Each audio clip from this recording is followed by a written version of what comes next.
the Martini Segal Theater Center in Midtown Manhattan in New York City. My name is Frank Henschker, the director of the Segal Center. And as many of you know, we have done for months now, since March actually, spoken to artists about this time of Corona.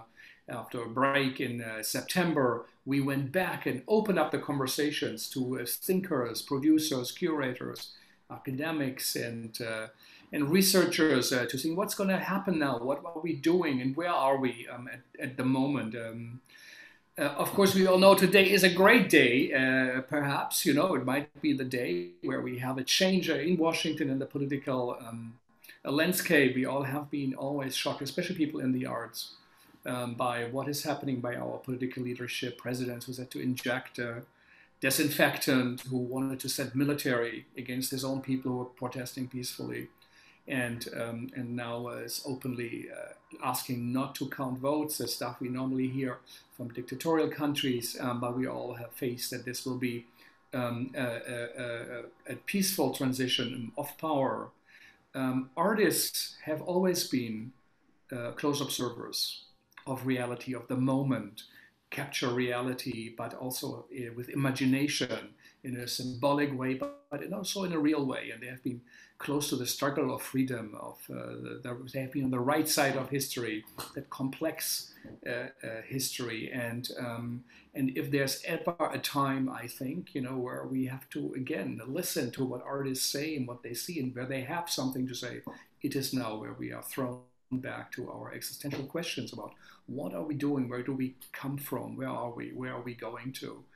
And in our book at the Segal Center, as the idea of a Joseph Beuys, of an enlarged definition of art, producers, dramaturgs, curators, artistic directors, they are artists, they collage things, they put things together, they create communities, and their work is a significant one because they create exactly that what we are missing so terribly now, and we feel what we are missing because we know about it, and we all miss being in a room, the chatter of an opening night, sounds of bodies in a room, and exchanges and thoughts. And one of the people in New York City who creates such spaces, who creates such community, who brings people together from around the world, as we try to do also a little bit in our tiny center to bridge academia, professional theater, but international, global theater, and American and New York theaters. This is something that our guests are so wonderfully and great. With us today, we have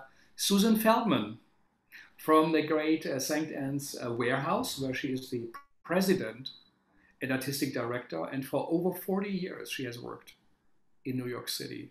It's a long time. It's 4 decades. She has transformed spaces into cultural destinations, from the St. Anne's Church, yes, it started there, to now the historic Tobacco Warehouse, and one of the greatest producers and producers, but presenters mostly, of international work in the Americas. And the names of artists she had is almost like a who is who, like John Cale, Lou Reed, Marianne Faithfull.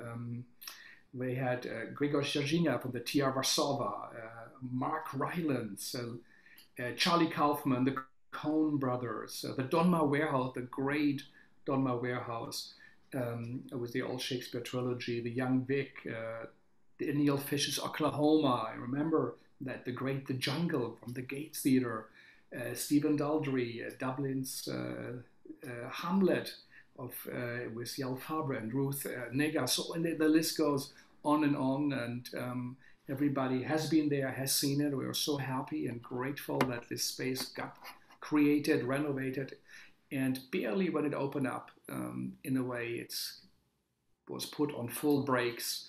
So with us today, Susan, thank you for coming and for joining us, and also being in a live conversation. I know that's different what normally happens, but all our respect for everything you have done for the city, for the communities. And where are you, and how are you doing in these days? I think I'm doing okay. It's been a long time now, like since March. I'm actually right now out in Montauk. I just came out last night just to get some ocean air and to breathe a little bit. I came out here about 6 weeks after the pandemic started, after we closed down. And, it's really kind of life-saving for me. I've had a hard time, like many people. The overwhelming sense of loss that I think we as a community and as a culture felt and feel, especially at the beginning. I had personal issues with a family member. My sister's very ill. So that was a big part, and that happened at the same time as the beginning of the pandemic. And then closing the theater, terrible, having to furlough people, lay off people. We were able to keep people through June. That was really good. I would say there's a lot of loss, but at the same time, and also we lost a couple of very, very important people to us. Hal Willner, who was a music producer that had a very big hand in helping define who we became as an institution with this whole rock and roll history that we have from being in the church. We lost Hal, and then Jane Walentis, who created Jane's Carousel and I call her the first lady of DUMBO. She and her husband David created DUMBO. Adam Max, who was one of our great board members, and he was the chairman of BAM. So, in terms of the grief, it's been, very difficult. But in terms of how people have come together and our international community, there's a lot of support. I feel a tremendous amount of support coming from overseas right now with our election. It's incredible how important what happens to us as a cultural community and as a country in America, how much it affects our artists and people that we're so close to. So I've heard from Grzegorz, who you just mentioned, and Emma Rice and I, were able to do a conversation, which was really nice. And Paul Fahey at the Galway International Festival, and Anne Clark from Landmark, Enda Walsh. I speak to Enda, every month or so. So, and then, I get to see now that, we're able to eat outdoors and meet outdoors. It's been great. Eric Wallen and I, Eric's our general manager, and I, we had dinner the other night with Liz Lecomte and Kate Falk. So, we're able to start talking and thinking about a future. And I think that's been a change. So we shut down middle of March. The building's been pretty much empty. Did you say shut down, or the city told you, or how did it happen? Well, everyone shut down, right? The Cuomo, we all went, into sheltering in place, and, gathering places especially shut down. So we did.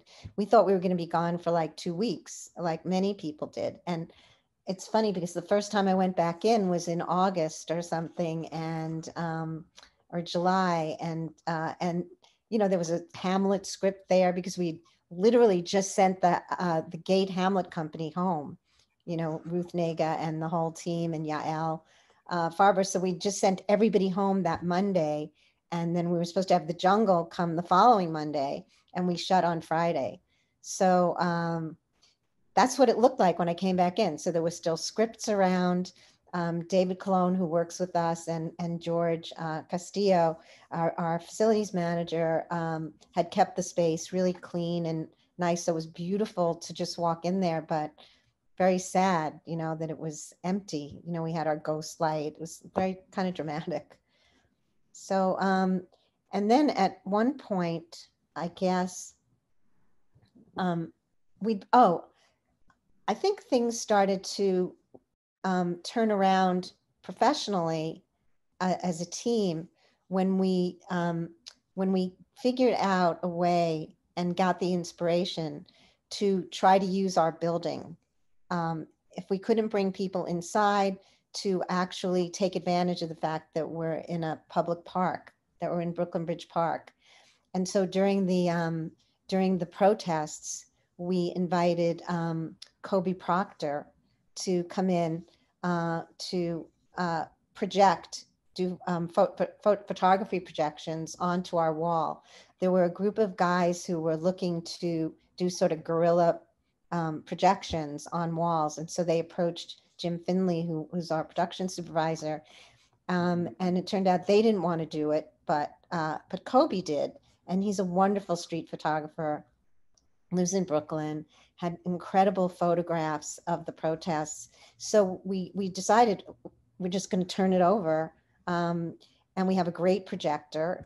So what we did was we set it up, and for 3 days a week, for probably like 9 or 10 weeks, we would just have these photo essays. So Kobe's was up for like a couple of months, and then he invited some other people to come in, and so he ended up curating a whole series. And what would happen is, because we couldn't gather, we couldn't do any publicity. And so people who were wandering in the park, which is a beautiful place to be in the evenings during the summer, would just happen upon these giant projections that looked so fantastic on our building. And so that became a steady thing. And so people would wander, and then suddenly they would be confronted by this very political, very interesting work that was very raw and very of the moment. We had this woman, Jeanette Beckerman, whose work also came on, and she had actually been photographing protests for 10 years. So we had decades of protests. So there were protests from Trayvon Martin and gay rights. So it was a beautiful essay. I loved it. So that's something that we ended up doing. We started calling it an urban canvas and started using our facade that way. Thousands of people must have seen that then. They did, because I think we figured out about 300 people a night would wander by. And so if you did that like 300 people a night, and we did that every night for 3 weeks, for like 10 weeks and 3 nights a week. So, thousands of people got to see that. And what I love, even in the photographs, because Kobe and our photographer, Teddy Wolf, took pictures of the pictures. And so you would see families and people with their kids and everybody interacting with the images, because they were so big. So they would be taking pictures with them.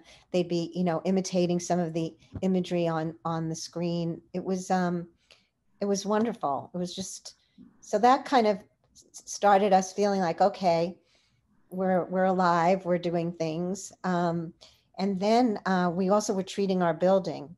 So we upgraded our ventilation system, by adding these higher level filters.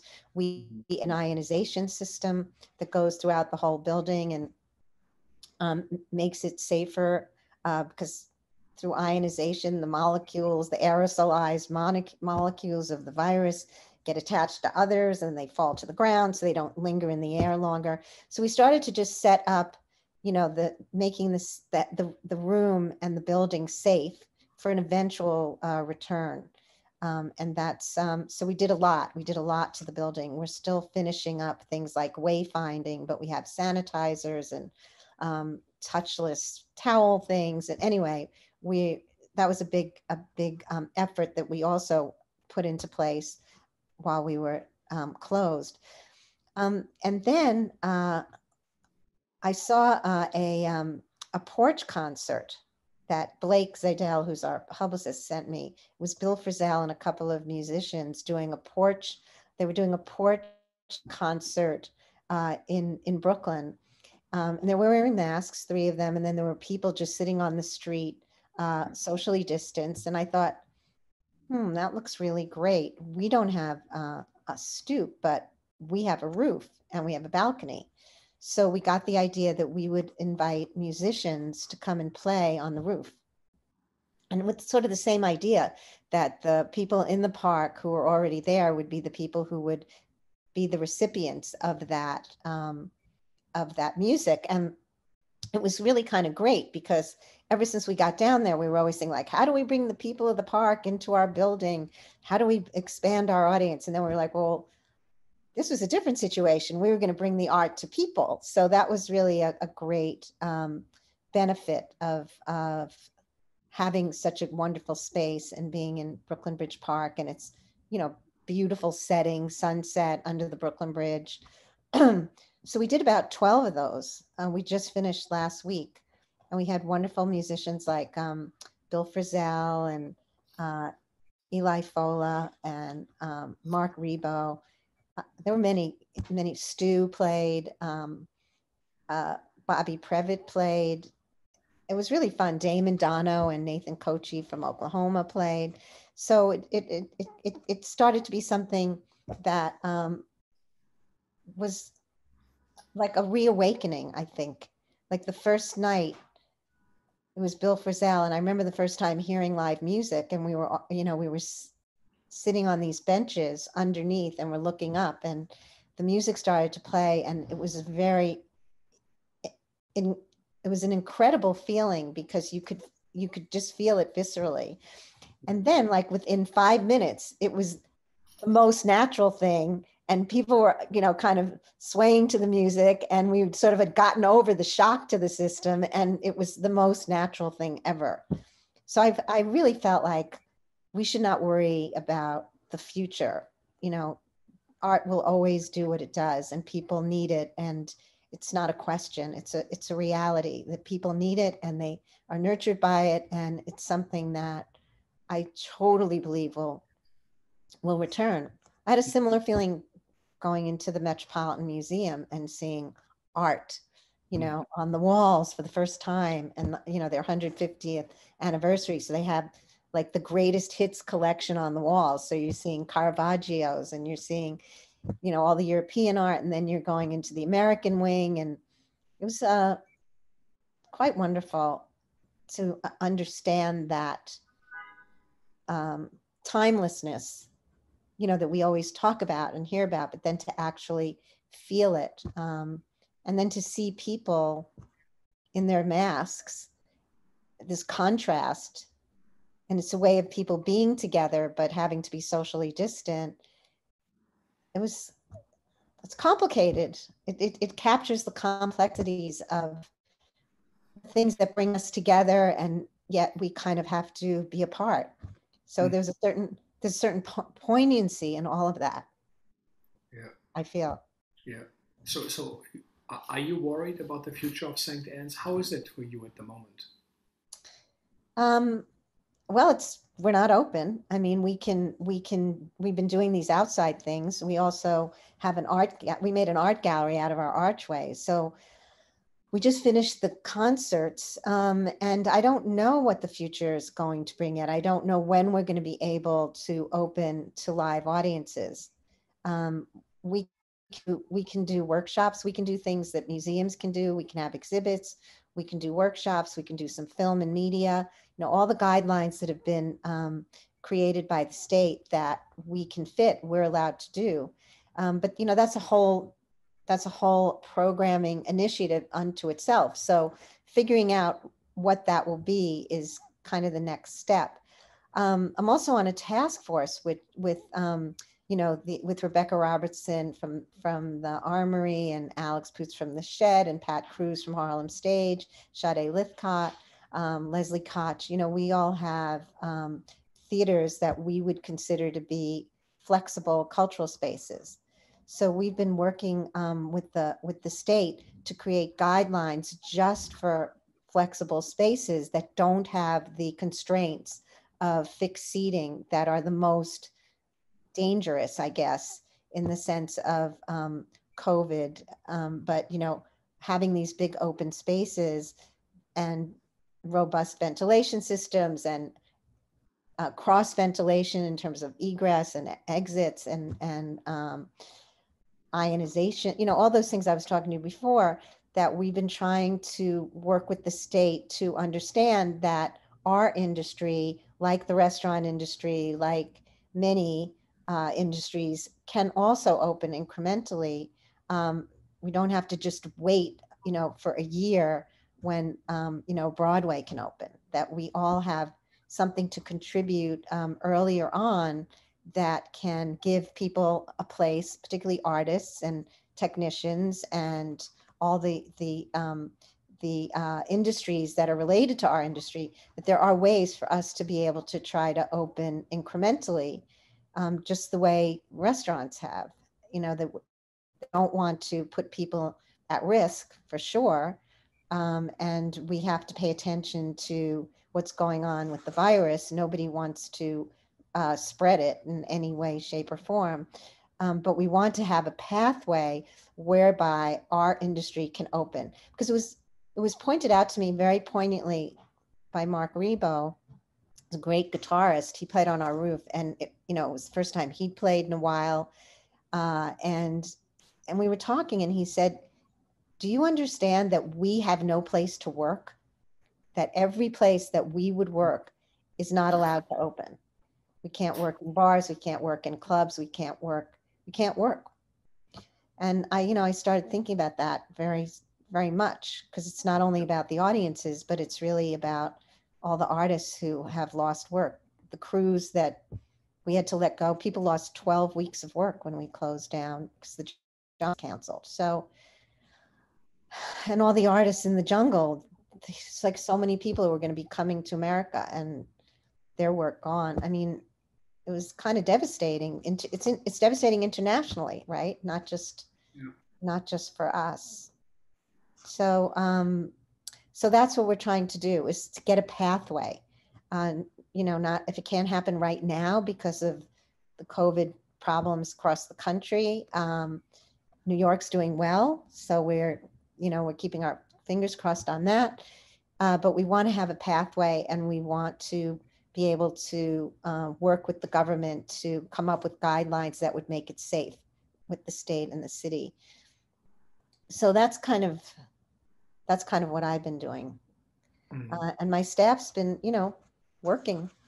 The ones that are here are working hard. So seeing all the protests, the Black Lives Matter, the images of your building, what you said, normally we always thought, how do we get the people from the park also to participate, come inside? But now so you did something for them there. Do you feel something is changing? Is something or reconnecting? I think things have to change. I mean, one of the byproducts of this shutdown is that for nonprofits, at least for St. Anne's, nonprofits, the way we're funded, in particular, is through a very balanced way. So you have philanthropy, individual giving, you have government giving, you have foundation giving, you have earned income. So you have a whole balanced combination. Who are we serving, and how are we serving them, and who is supporting us in the work that we're doing? So we're not an end in itself. We are the means, is what I'm trying to say. And so the support for being the deliverer of the services, for being the home for it, the umbrella, the nurturers, whatever you want to call us, the perpetuators, you need that balance. And so with the earned income just gone, it sort of changes the dynamics. It certainly changes the numbers. So our organization's pretty much, our budget's cut by, a third to a half. So that's one thing. But what it also does is it gives you the opportunity to not worry about whether or not you're going to sell tickets. So you're no longer thinking about a marketplace. You're really thinking about, or we're thinking about, what is it we can do? What is it we can give? How can we make things better? How can we contribute to whatever will be a recovery? Because we're not even at a recovery yet. So it's kind of like, how do we do our jobs without, quote unquote, earning it, without making people pay for it. It's not about that right now. So now it's about opening up the doors. So that's been a change in a good way. So we're not recruiting audiences, we're assuming that the world is our audience. Certainly the world of the park, which is it's a wonderful thing. It's a beautiful park. To be able to add music to it is, and visual art is wonderful. I think in terms of next year, I mean, we'll probably have to start thinking about how we return, when can we start bringing international companies back? We put the Jungle on hold. That was supposed to do a whole tour. Will we be able to bring them back? We're all in touch with each other, the company, Good Chance, Stephen Daldry, Justin, David Land. So, and also the issues that the Jungle is about, immigration, what's going on. Good Chance is working on a tour of a puppet. They have this giant puppet called Little Amal, who's going to walk across the continent of Europe looking for her mother, and artists will greet her in all the different countries that they step through. So Little Amal was based on the character in the Jungle. So we're trying to, help with that and to be part of it and to keep the commitments that we feel strongly about and the causes that we feel strongly about, to stay connected to those. So I had an experience because we were supposed to be doing an Enda Walsh play that probably would be going on right now. So they did a live stream of a version of it about a month or two ago, and I was able to watch it. And I actually felt like I was sitting up in the balcony somewhere, either that or I was in heaven. You know what I mean? Like I was looking down, I could see my friends, I could see the artists on stage, and it was a great performance. And just being able to be there just made it all the more immediate that we have to do it. We have to bring them back, and they have to finish the work. Same thing with Emma Rice. These are great artists. Mm-hmm. And also, meeting Kobe and the work that he did on the projections, we're going to keep working with him. So that'll be a new relationship, a curatorial relationship. So hopefully we'll be doing projections again in the spring. And hopefully with music as well, we'll be doing more outdoor performances. How far we get with the indoor thing, I think we'll pursue it as far as we safely can. And then we'll start, probably we'll start doing some workshops and then see what comes of those before we do some live concerts inside. And I don't know when we'll do plays again. Yeah, I mean, we just got an email from our friends in Tia Varsova. They were about to open The Tempest, and one of the actors' wife or the actors that got COVID, they have to cancel, the entire opening. It's incredible to think about. It was a reopening of a season and how much it is also in a new space they are planning. So it's so much uncertainty. But and I feel very connected. I've known Grzegorz for many years now. Yeah. Like 20, maybe not 20, but 15 or something. And, we did Macbeth together in the Tobacco Warehouse before it became our home. But, he's writing me, every day, what's happening with the election? Are you going to be okay? It's an international community. Like, they've been in the streets there in Poland. Like when he sent me the announcement of The Tempest, I was like, I should be there. I should be watching this show. Yeah. So it is risky. It's risky. It's risky to program, and it's risky not to program. Yeah. Yeah. It's really a time where we really don't know things, which is not so, we are not used to it. And many parts of the world, that's normal. They do not know how they can feed their children next week, where their job is, what the political situation is, will there be a war or not? And but for us, it's a shocking confrontation with the reality that we didn't expect. You said you have to feel the empathy about it. You have to feel in the moment. Like when you say, how are you meeting it? There's a certain amount of programming or planning you can do, but I think being in the moment, seeing how you feel, how your people feel, and also feeling what the audience, what people are going through. Yeah. And the key for me is not to be demanding anything from anybody, but rather to be trying to, you know, ease the problem, ease the suffering, ease the difficulty, and as artists to just use our imagination, because we do come up with things that nobody would think about. You know, we do come up with solutions. We do come up with ways of thinking about things that are, I guess that's what creative means. And it is an art, and we do have a creative industry. Excuse me. And so it needs to be active, and it needs to find its voices as we keep moving. Same thing with the protest movement. To me, they're very interlocked.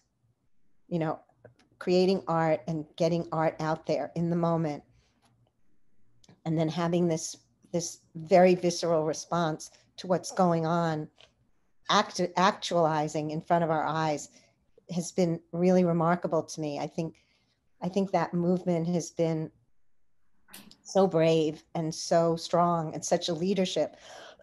Black Lives Matter, you know, anybody who says, you know, all lives matter. Yeah, Black Lives Matter is a leadership movement, and it means all lives matter.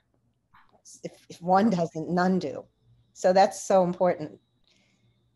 And I believe that I think that will also change things. Mm-hmm. And you for sure remember the civil rights movement, you know, in America in a way. I do for sure remember that. Where were you at that time?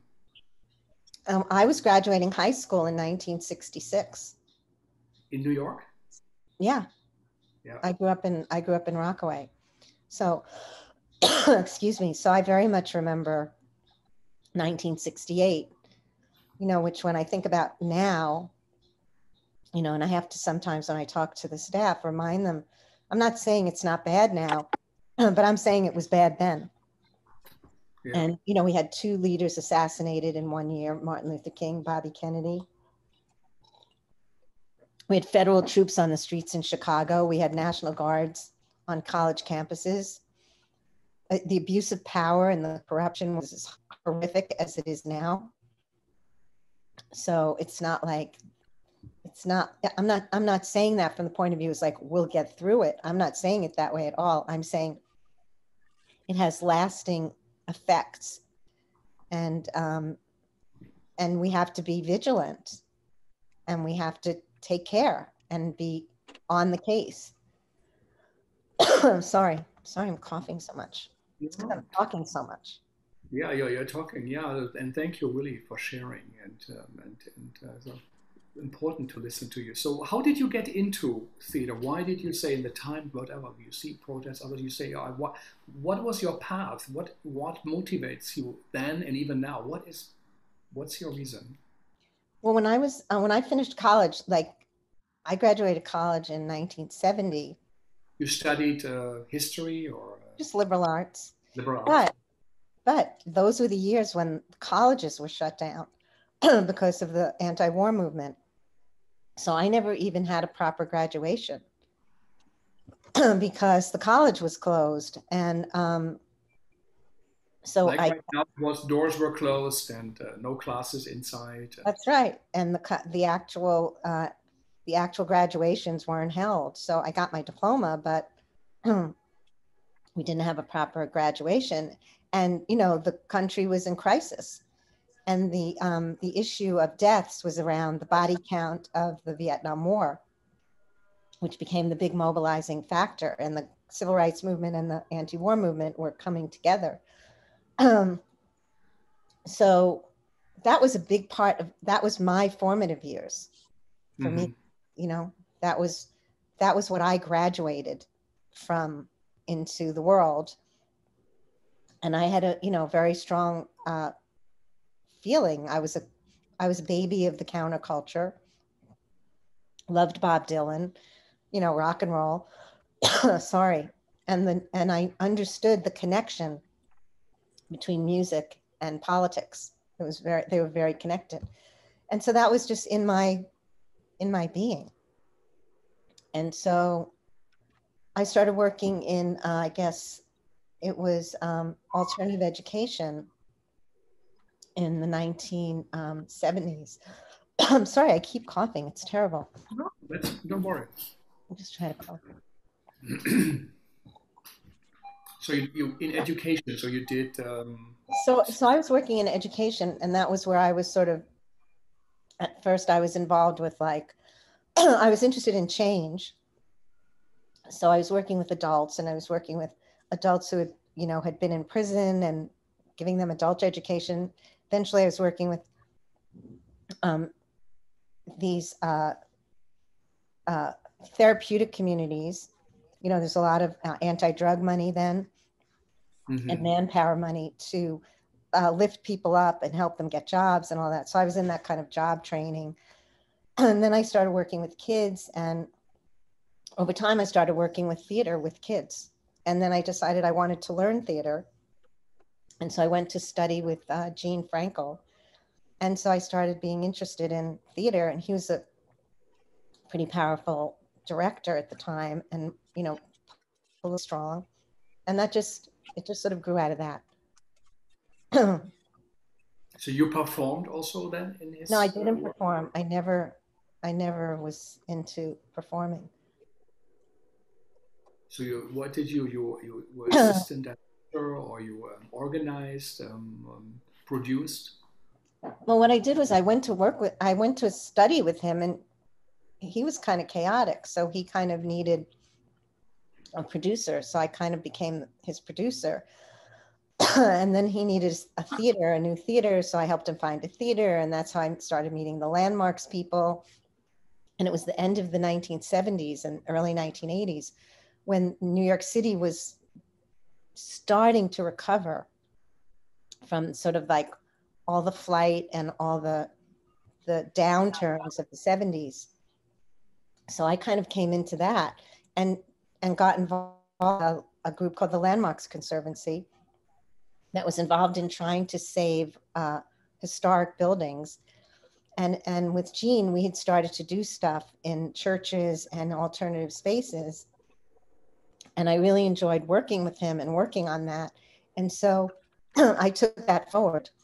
I got to know the people from the Landmarks Conservancy. And I said, listen, you're into historic buildings. I'm into the arts. If you ever have a building that you want to put the arts into, let me know. I'd love to work with you on that. And so that's kind of how that whole thing happened. They called me up about St. Anne's Church. I was living in Park Slope at the time. I was living in Cobble Hill in Brooklyn. And they said, would you come and help us think about how we can activate this beautiful old church that has a small parish? And so I went to work for them. Sorry. No. I didn't have a cough until I was talking to you, Frank. Maybe I'm nervous. I don't know. So that's how that all started. And then you did your first programming. You brought in artists, theater artists, puppetry, and yeah. And even before that, it was like finding out what was going on in Brooklyn, because at that time there were these cultural organizations, but they were small and local. And at that time, people basically would go to Manhattan for their culture. And Harvey Lichtenstein was at BAM. Joe Papp was at the Public Theater at that time. So in being a consultant to the Landmarks Conservancy, I went to meet with BAM and the Public Theater to say, oh, there's this beautiful old church in Brooklyn Heights. It's very inspiring space. It has great acoustics, has the first stained glass windows made in America. It's a space you might want to work in or have a satellite, because I was a consultant. I wasn't looking to start an organization. So Harvey was interested, but he had BAM, so he didn't need a space. And Joe Papp's person said to me, we're General Motors. You should do something there. He said, you should make something out of that church for the arts. So that's what happened. Incredible story. Yeah. And then there were all these different arts organizations that I got to know, and artists who were looking for space and looking for a support. and we became sort of a catalyst for them to have that place. Hmm. And so when you invite artists, what do you look for? And you're also the one who brings global artists and national. What do you look for, and why do you think we need to see their work? You know, that's actually the criteria. What you just said is what I'm looking for is who needs to see, who's doing the work that we need to see. And that's what I'm looking for. And so when I travel or if I see work here, and also, is there a need for it? In other words, there are many, many great cultural institutions, certainly in New York, who are covering certain kinds of bases. So St. Anne's doesn't need to do that. Mm-hmm. We don't have to be a producer, you know, or we don't have to be the theater company. We don't have to have a resident company, because there are places who are doing that. What we have to do is be a receptor and a connector of what artists are doing that are not necessarily reaching American artists or American audiences. So that's the relationship that I'm interested in catalyzing. So that's the work I'm looking for. When I met Grzegorz, for example, he and Warlikowski, you know, they were like 30 something years old, and they were the next generation of Polish artists coming out of a very political history. And they had been trained by Christian Lupa. So this was work that to me was really transgressive and really interesting. So I became very attracted to that work. And I had a similar reaction to Enda Walsh. I had never heard of language like that, except for in rock and roll. So there was something very much appealing to me about that, about those artists. And so it's very visceral. It's emotional. The choices are emotional. I found it important to try to bring people and have them come back so that there would be a relationship built between them and our audiences. I was interested in how coming to America and having American audiences could impact those particular artists. I know, like Denise Gough is a good example, excuse me, that she's a very good example of someone who was in People, Places, and Things. She was playing a character who was really double-edged. Like, you didn't know if she, you know, she's a drug addict and kind of brilliant, but you just didn't know if she was going to make it at the end of that play.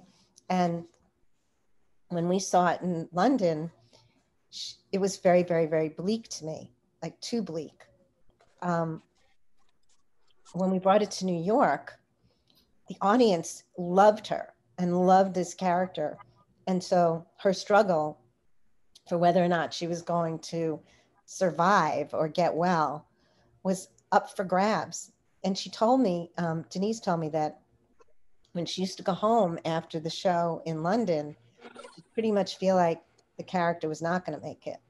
When she came to New York and she saw how much the audience was rooting for her and found her funny and laughed and all those different things and much more outgoing, she would go and she'd feel like the character was going to make it. And then that would fuel her in terms of herself as an actress and the character, and it would inform her performance.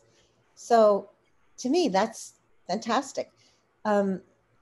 Many times we've been told, like the Donmar Warehouse, when they did the trilogy in London, when they first did Julius Caesar, they knew they had something really special, and they did, and those plays are phenomenal. But the critics were so harsh. And Phyllida Lloyd, who's the director, and Kate Pakenham, who's the executive producer, it was really important for them to bring it to New York.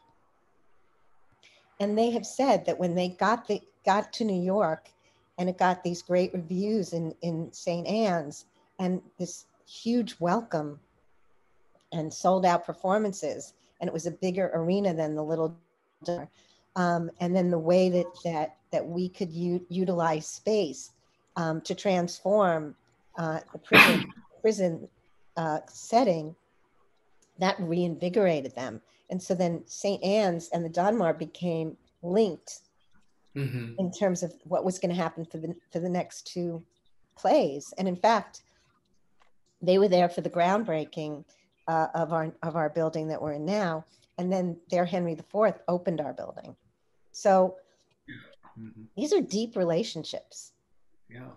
The Schaubühne comes to you. And the Schaubühne, oh yes, that returning to Rents. I have been thinking about that play every day during this election. Yeah, it was incredible work you showed. So significant, political in the right sense, and great theater. Yeah. And also, it was a sleeper for Thomas, right? Like returning to Rents, they expected it to be a hit. You know what I mean? Like they were experimenting with this book by Didier Eribon. And so it's another perfect example of how St. Anne's programs. So we get to know the Schaubühne. I had met Nina Haas in an elevator at a Lou Reed event years before. And when I read about it at Manchester, I said, oh, this is something we should try to do. And then we got it together and we did it and we brought them.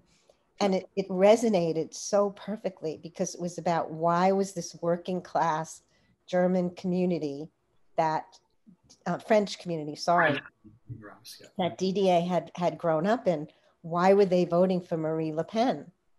Why was that? And he was really trying to figure this out. And how did that affect he was and his identity? I have been thinking about that so much during this election. How is it that half of our country is so conservative and so half of our country is so progressive? I mean, I don't understand how people, could want to turn the clock back on race, on gender, on women's rights, on progressive education, on science. Like it's a mystery, right? But having done that piece and seen the history of what happened in France and Europe, I felt like that was something that could organize a thinking around it that we didn't have here, like a political thinking about class, about the politics, that we just don't think that way here. We don't talk that way here. We're just different. So I felt like that had something to offer.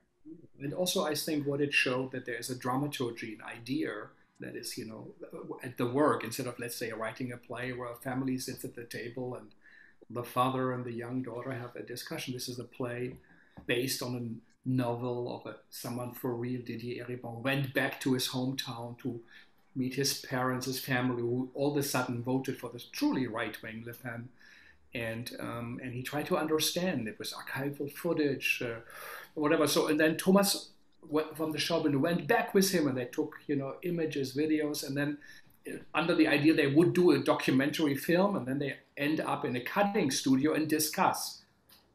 The director, the sound engineer, and Nina Haas, the actress who does the voiceover, and they discuss the work. Such an intelligent, beautiful, multi-layered idea, and something we haven't seen here, and it's something what the Wooster Group also normally does, such complex plays like the LSD or many other things, and they did, and so it was a contribution which we would not know about.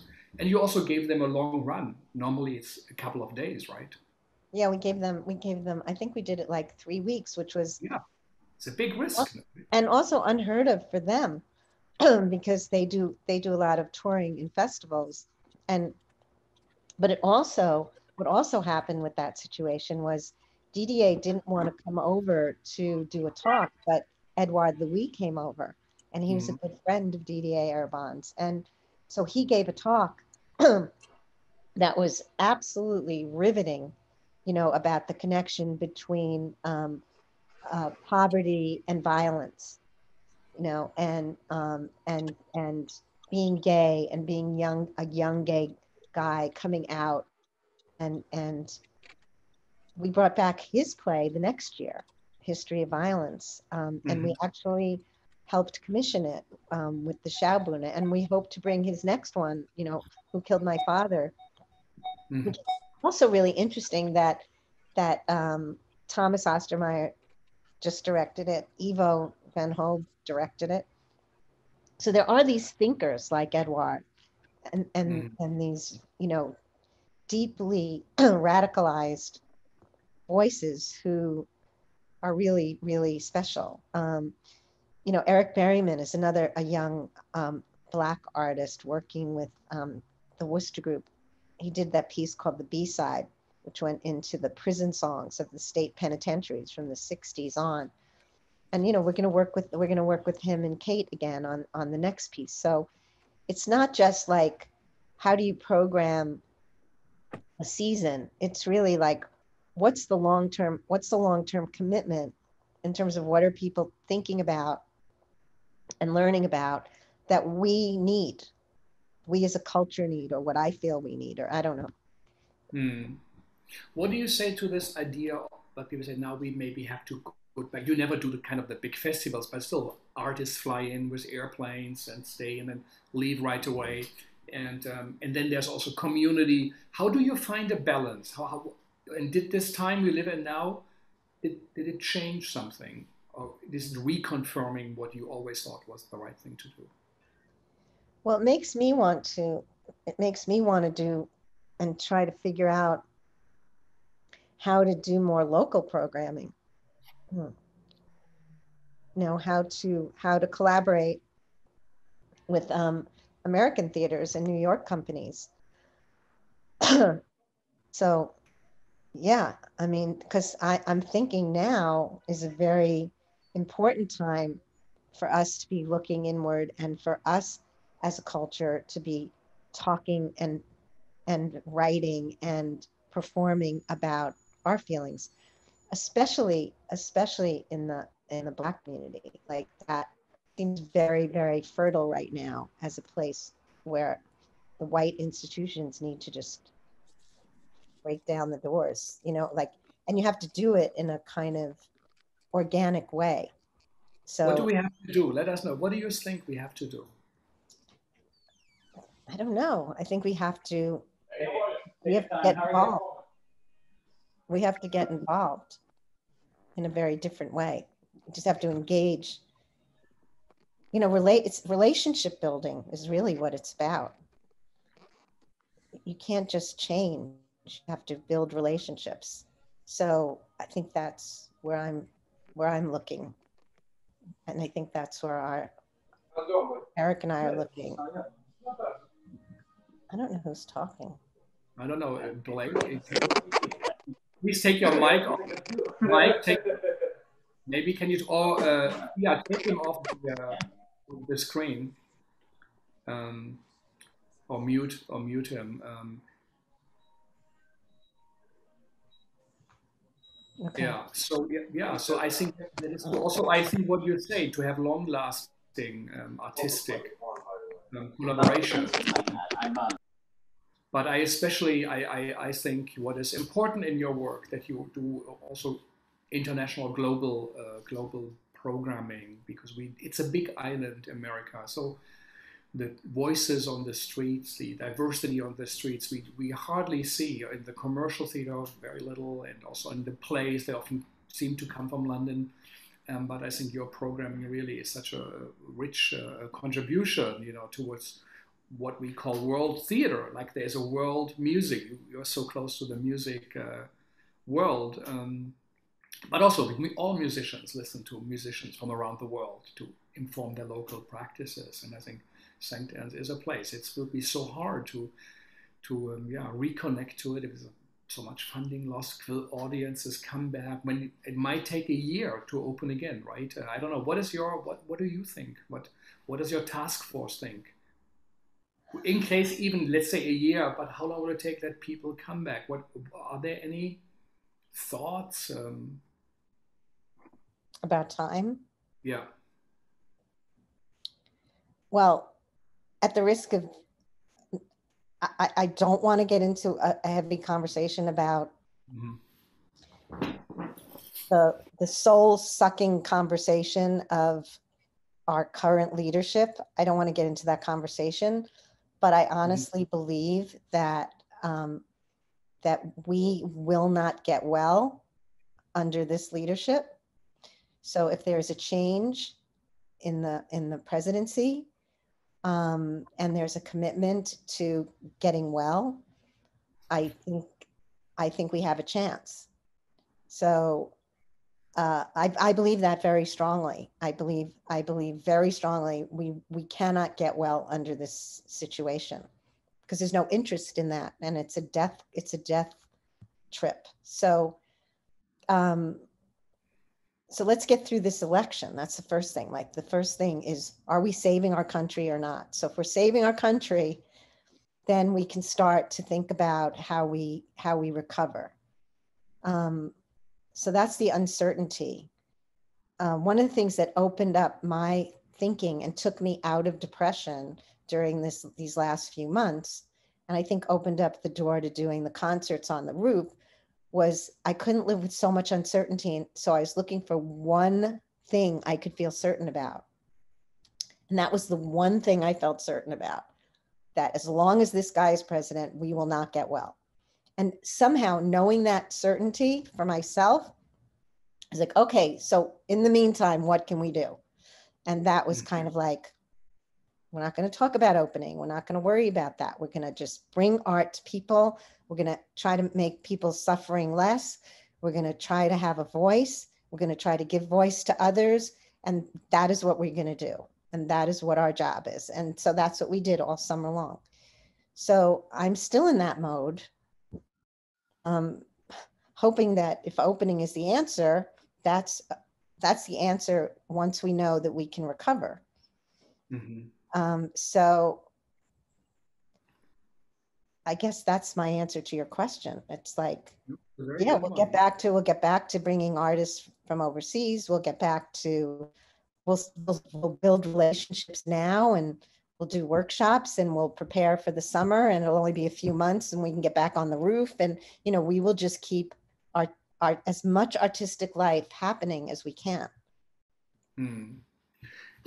If you could share, what might be dreams, like one day, or you say, what are artists you look up to? What are people who you want to bring? And in a sense of, you know, we might not have heard of, you know, who should we pay attention to?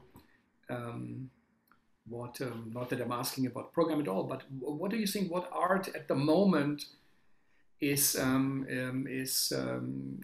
necessary? We have next week coming up, actually, we're going to talk with Carol Martin, from NYU, who wrote about the theater of the real, the whole idea of documentary theater, and I think Return to Rhymes in a way is part of it. We're going to have Nick Kent from the Tricycle Theater in London, who you will know from the Great Game, and Rabbi Murray, and then Hotel Modern from Rotterdam. What do you think? What tendencies in theater will be? Where will it be? Will it be a documentary work? Might it be more work that reflects the grotesque and in comedy, or is it will it be classics, a return that we heard from many artists who going back to, you know, Indian classics, Greek classics, European classics? What do you feel in your global view that you have? It's so interesting because we're about to stream 2 concerts that were kind of seminal to St. Anne's, right? They changed who we are and who we became. You know, we always say we meet at the intersection of theater and rock and roll. And so we're about to stream the 2 big rock and rollers that were made into films, because we also didn't want to stream just archival stuff. So we're going to do Songs for Drella, which was the reunion of Lou Reed and John Cale. And then we're going to do Lou Reed's Berlin, which, you know, was a piece that he had made. It was an album he made. It was panned. He put it away for years. It was never done live, then we did it live, then it was made into a film. And meanwhile, it's never really been shown here. So it's like I was saying to Laurie Anderson, you know, Lou's widow, and Julian Schnabel, who's the director of the film, yesterday, I said, it seems like we have to rescue Berlin again because it's from obscurity. And and now we're going to look at Andy Warhol again. And now it turns out it's some big anniversary of Andy Warhol. So it's kind of interesting to me that we're going back and looking at two seminal films, but these are artists that were very, very committed and very in the moment of their time. Certainly when Andy Warhol, when they made the tribute, when Lou and John reunited to make that film, to make that concert, that was an important thing because he had recently